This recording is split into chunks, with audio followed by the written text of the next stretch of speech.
On the icon seat on UNI Evergreen TV today, we brought our seat to the ancient town of Okuku to meet an iconic personality, the son of the soil indeed, His Excellency Prince Olagunsoye Oyinlola, and we are in his compound now to bring him to the icon seat to learn from him how his life journey has been, his success, his challenges in life. Stay tuned with me to enjoy more and learn from this iconic individual today. Thank you. If we can figure out how it works together, then we are salvation of the entire planet. Man is a social being and is a product of whatever is happening around him. On the Gist on UNI Evergreen TV, we gist and discuss about social happening around the globe. Join me every week for an exciting episode of this program. It promises to be informative, exciting, and educative, and you're going to gain more and more from it. And you can also participate by dropping your comments on the channel. See you. Good day, viewers. You're welcome to the maiden edition of our program, Icon Seat on UNI Evergreen TV.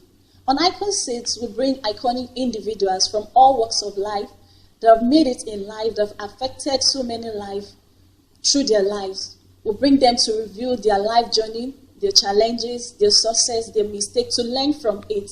And today, we brought our seat to the ancient town of Okuku to meet an icon who is an original son of the soil. Yeah, you will agree with me. He's a prince, he's a retired brigadier general, he's a doctor, and he's also a barrister. You agree with me that he's indeed an icon when you meet the icon on our seats today. He's no other person than Prince, His Excellency Prince Olagunsoye Oyinlola. You're welcome, sir. Thank you very much, sir, for the opportunity. Thank you. All right, sir. Sir, you've been born a prince. Yeah. Could be said to be born with a silver spoon. Yeah. So does that affect your childhood? How was your childhood like, sir?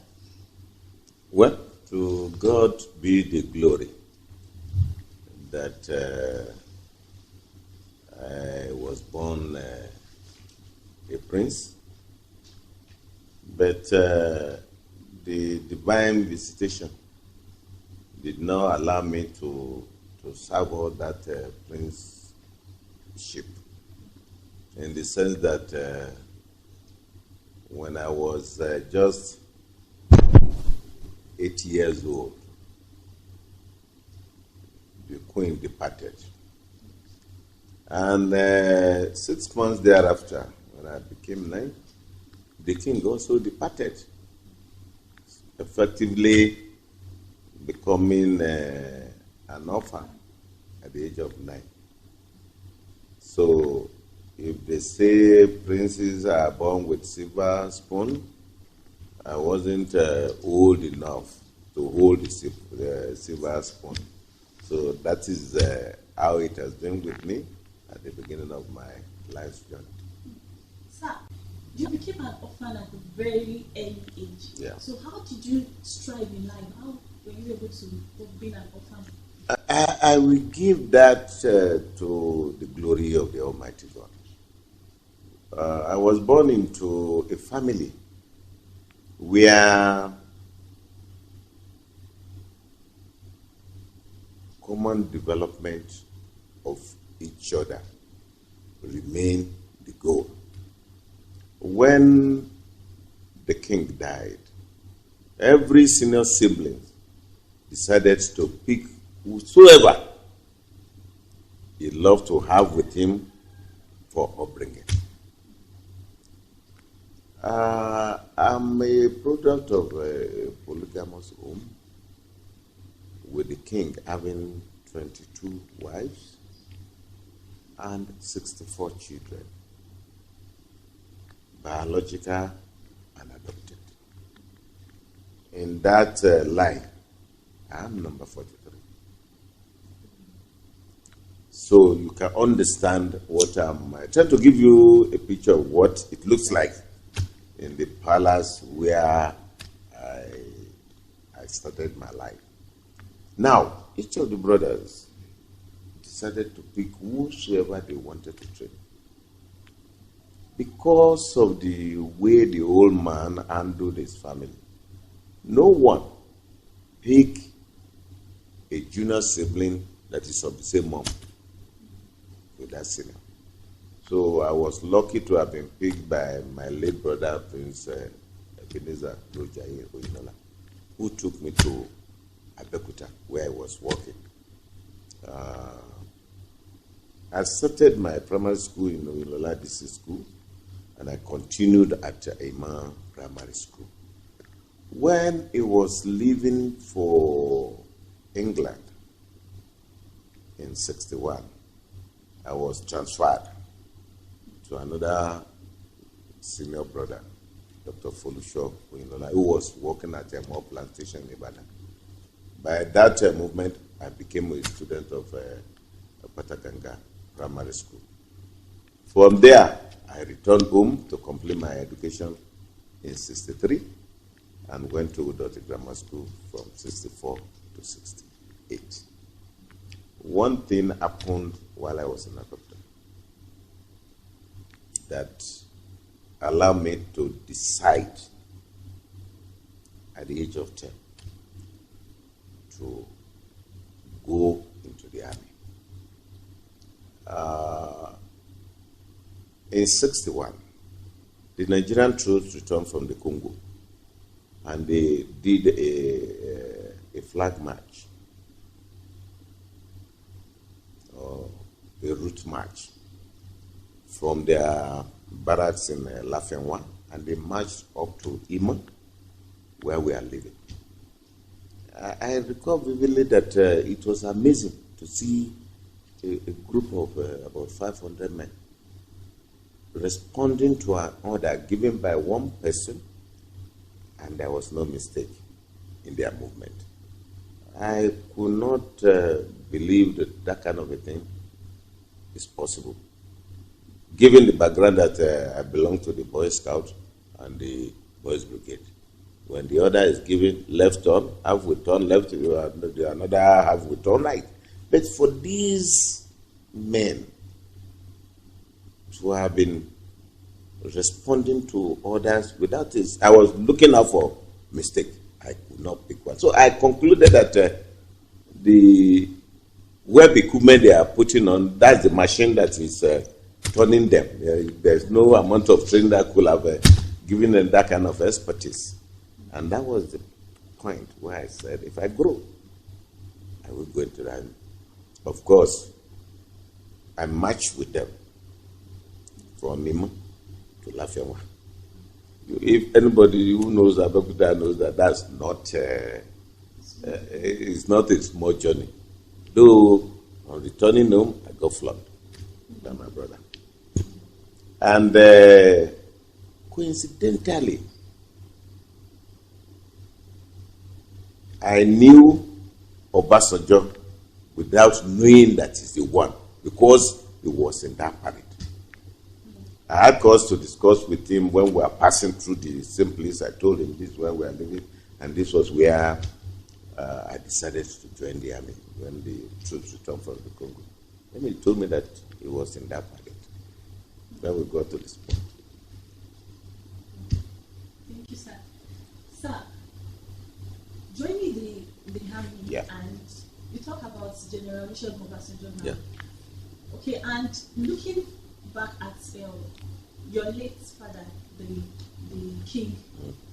The king has in the history I read, he was an ally with some political personnel. He was a friend with the then Action Group. Yeah. And you're talking about General Obasanjo now. Did any one of them influence you joining the politics? Well, it wouldn't have been possible for me to join the army if my old man were to be alive, because that is not a noble profession for a prince.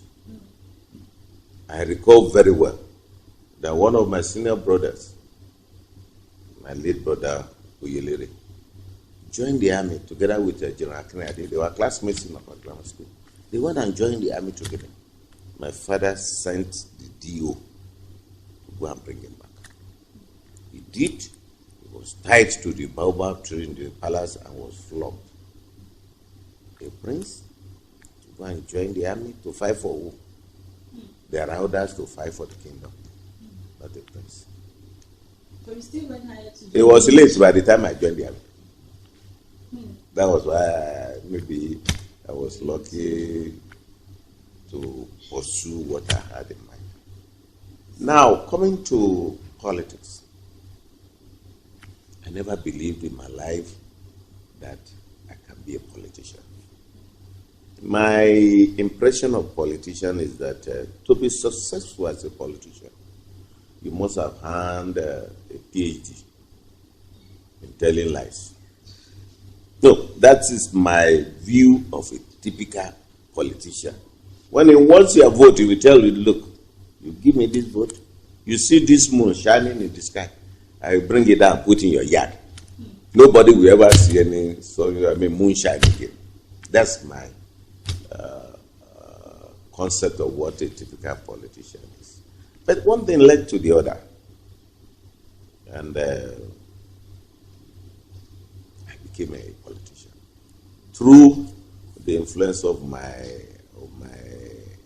mates, my classmates, both in primary, majorly in primary school. Because after my secondary school year, I left home to go and join the army. In 69. I finished my secondary school 68, 69, I joined the army. So it has nothing to even do with General Olusegun Obasanjo? My joining the army? No. I didn't know Obasanjo. So you joining the politics, sir? No, I didn't. My beginning in politics has nothing to do, not through the influence of Obasanjo. Okay, it was after I've joined, when I was struggling to contest for governorship. That was when we were doing meetings. That's when we came across each other. But on the other hand, I knew IBB when I was only 20 years of age. I've been with him since I was 20 years of age. So that has been the relationship with IBB. But for Obasanjo, it was when I was contesting for governorship of Osun State in 2003 that we got to know each other closely. So is General Babangida your political father in a way, or political mentor? I don't know how to classify him. But if you ask him, he tells everybody that Oyinlola is my kid brother. So one is a father, one is a mentor. Because anytime Baba Obasanjo wants to refer to him when we are discussing, he will say Yoga. When he tells me Yoga, I know it's not referring to anybody other than IBB. And when he too is asking me, how is Baba? He's not referring to any other Baba than Obasanjo. So one is like a father, and the other one is like a mentor. Sir, if you look at your life and things you did when you were in government, and what your father did, and you know growing up with your father, you can say in a way that you, or let me put it, were you trying to uphold your father's legacy? You know, your father was one of the people that made Osogbo Grammar School to be. Yeah. And you, when you came into power, you gave the Osun State University. Yeah. Were you trying to uphold the legacy of your father? It's just a coincidence. Well, I won't say it's a coincidence. Like they used to say, the apple does not fall far from the tree. When I became a politician, and I was campaigning around Osun State, I got to know that the old man has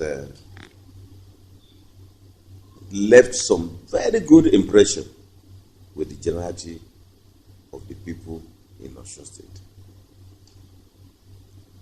When he returned from Ghana in 1934 to ascend his father's throne, he brought 3 seedlings of white kola. 2 survived. From those 2 that survived, he replicated white kola throughout the whole western region, given to obas, chiefs, all over western region. And that's why when you come across the white kola, it is called Obiolokuku. That's how it got his name. Many people didn't know.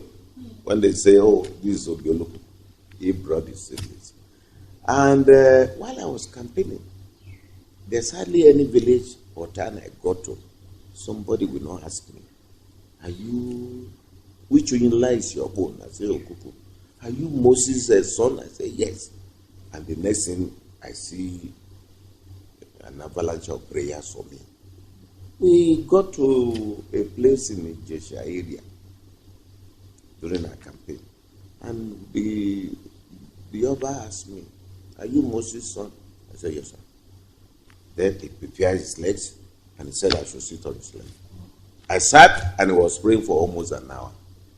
At the end of the session, my leader, the late SM Afolabi, asked me, have you known him before? I said, sir, if not politics, I've never been to this area, this part of Osun State. And when I got home, I told told our eldest brother that, how come this man is well known all over, in spite of the fact that he was not thoroughly educated? And he told me that, well, he had a good fraternal relationship with almost everybody. Now, having benefited from the good legacies he left behind, I have no alternative than to continue in the same stead.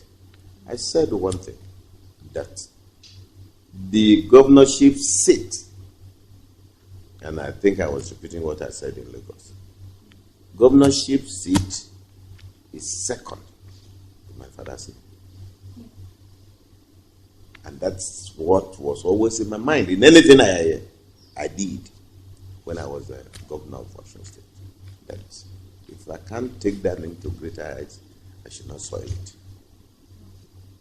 You can't take that into greater heights. I should not soil it from where I left it. Is it because you're from the royal family? Absolutely. Absolutely. That's good, sir. So let's talk a bit about you being in politics. Yeah. Sir, your deputy when you were governor was a female. Yeah. Was it a deliberate action or it's from the party? Like, did you deliberately pick a female for us? No, I did not. I think the party decided. What happened was that initially I started jostling for a space in the National Assembly. I wanted to go into the Senate. But one thing led to the other, and I was asked to come and be the candidate for the governorship election.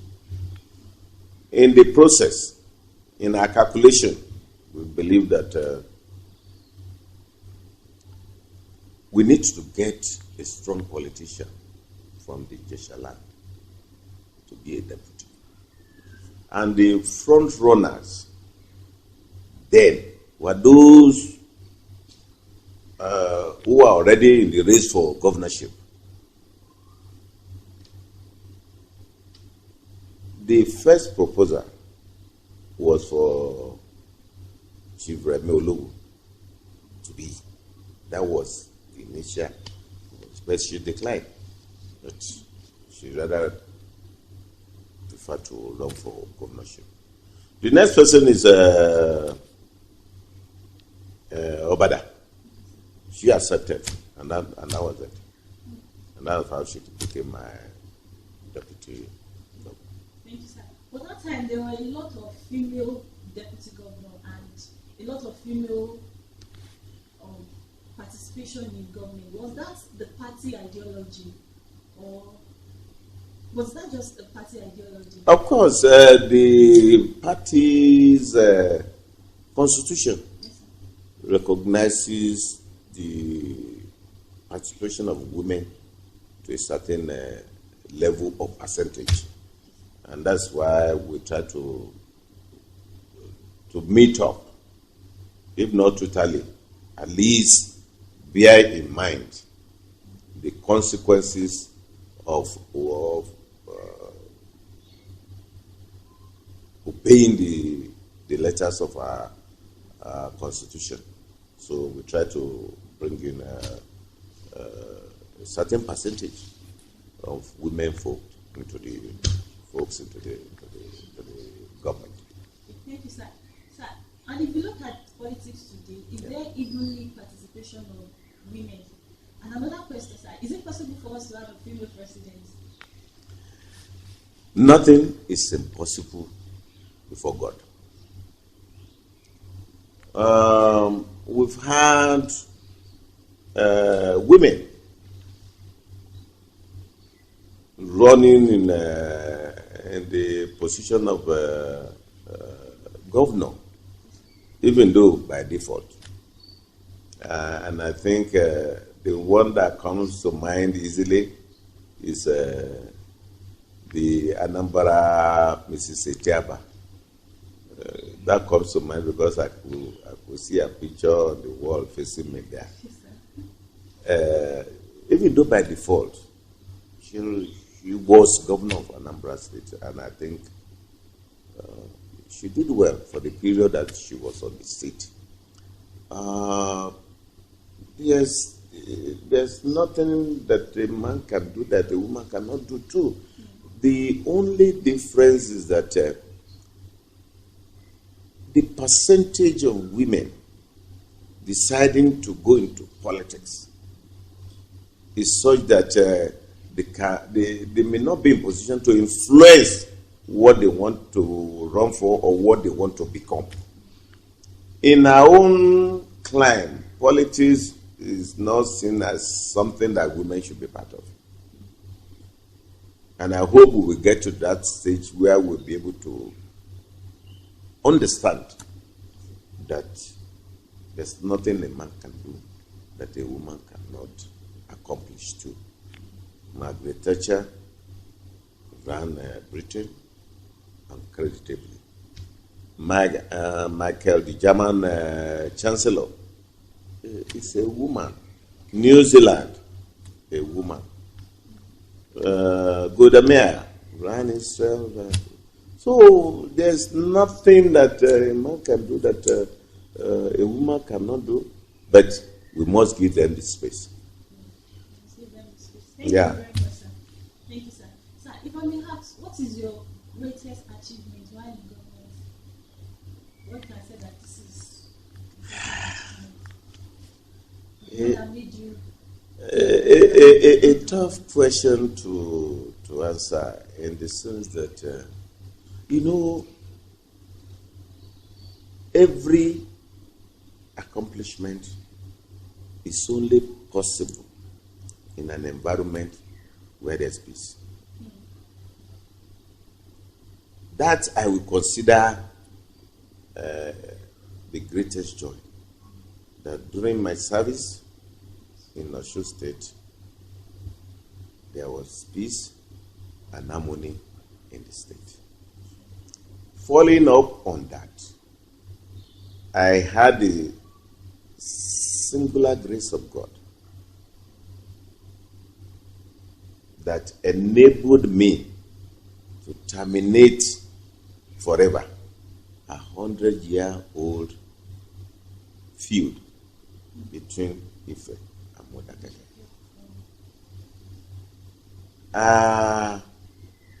We made an impact in every sector. There's no sector that we did not leave impressive marks. In the education sector, and the infrastructure sector, everywhere. That's if I start to list them, you may not end this interview on time. But those are the areas where I think I will always want to give thanks to the Almighty God that allowed us to accomplish when we were in charge of the governance of Osun State. Thank you, sir. So what were the challenges? The greatest challenge was that we had very bright plans for the development of Osun State, but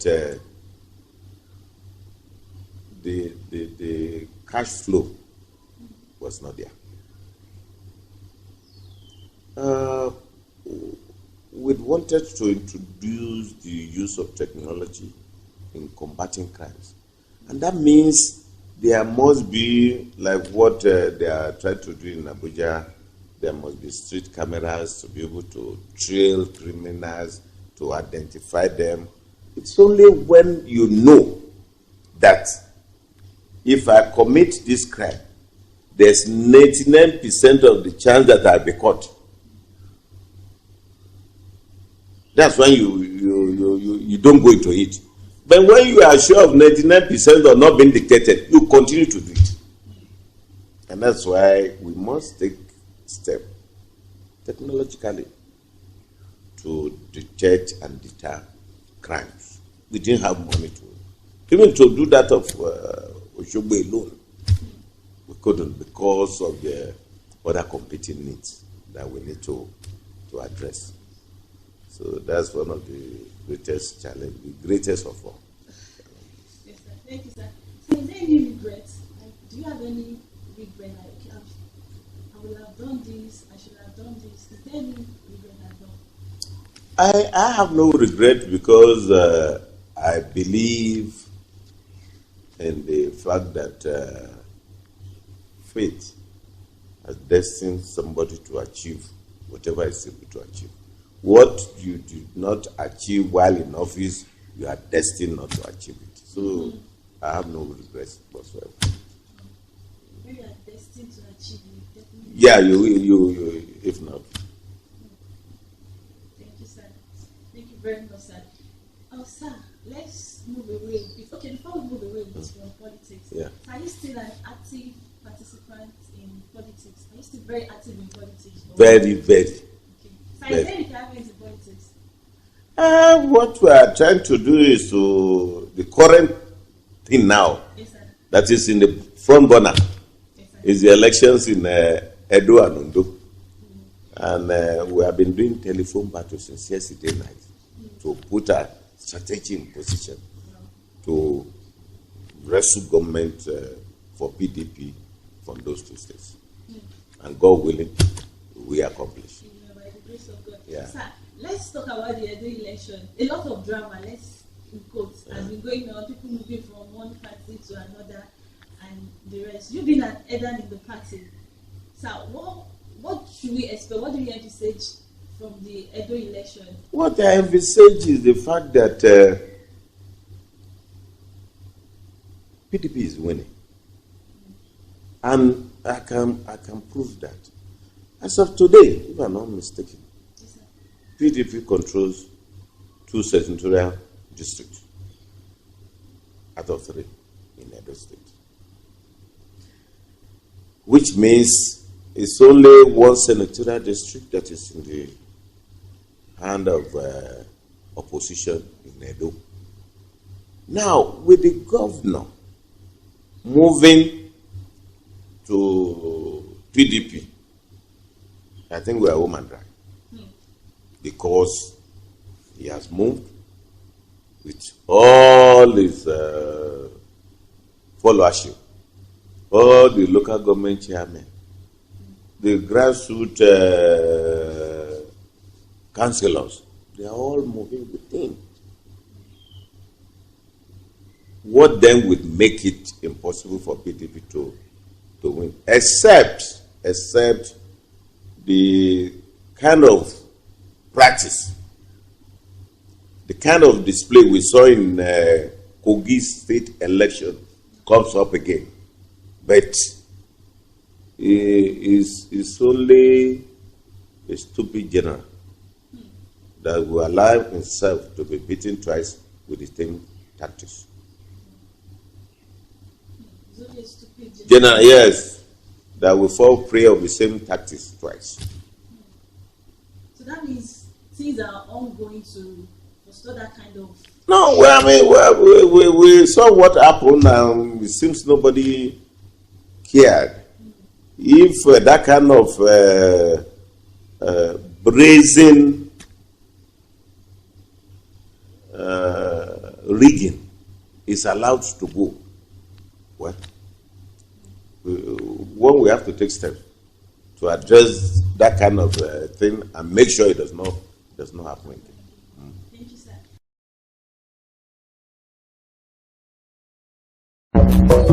sir.